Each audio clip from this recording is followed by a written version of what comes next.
Hello friends, നമ്മളിന്ന് നോക്കാൻ പോകുന്നത് റെസ്റ്റോറൻറ്റ് സ്റ്റൈൽ സോയ ചങ്ക്സ് എങ്ങനെയാണ് ഉണ്ടാക്കാൻ നോക്കാം.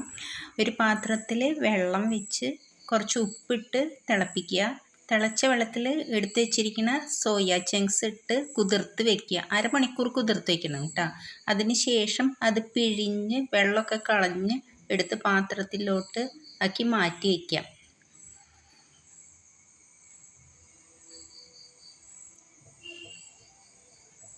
ഇനി വേണ്ടത് റോസ്റ്റ് ചെയ്യാനുള്ള മസാലയാണ്. ഇവിടെ എടുത്തിരിക്കുന്നത് കുരുമുളക്, ഗ്രാമ്പ് 4 2 ഏലക്കായ, പട്ട, പെരിഞ്ജീരകം.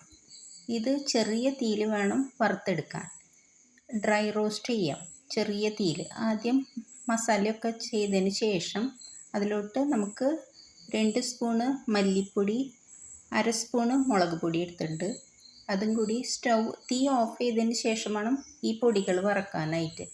വറുത്തതും നമുക്ക് മാറ്റി വയ്ക്കാം.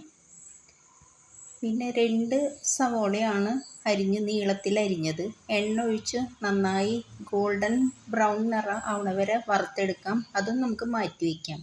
ഒരു പാനിൽ കുറച്ച് പെരിഞ്ജീരകം ഇട്ട് തക്കാളി ചെറുതായിട്ട് കൊത്തി അരിഞ്ഞത്, പിന്നെ നീളത്തിൽ അരിഞ്ഞ പച്ചമുളകും കൂടി വഴറ്റിയെടുക്കാം. നമുക്ക് മസാല പൊടിച്ചെടുക്കാം.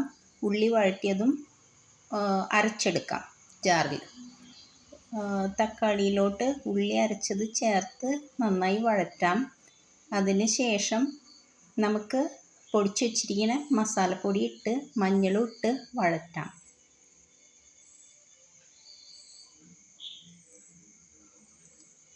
ഇത് നന്നായി ഒന്നായി വരുമ്പോൾ നമുക്ക് ഈ എടുത്ത് വെച്ചിരിക്കുന്ന സോയ ചങ്ക്സ് വെള്ളം പിഴിഞ്ഞ് വെച്ചിട്ടുണ്ടായിരുന്നില്ലേ, അത് ഇതിലോട്ടിട്ട് ഒന്ന് നന്നായി മിക്സാക്കി എല്ലാം മസാലയൊക്കെ എല്ലാ ഭാഗത്തേക്കാക്കി അടച്ചിടാം.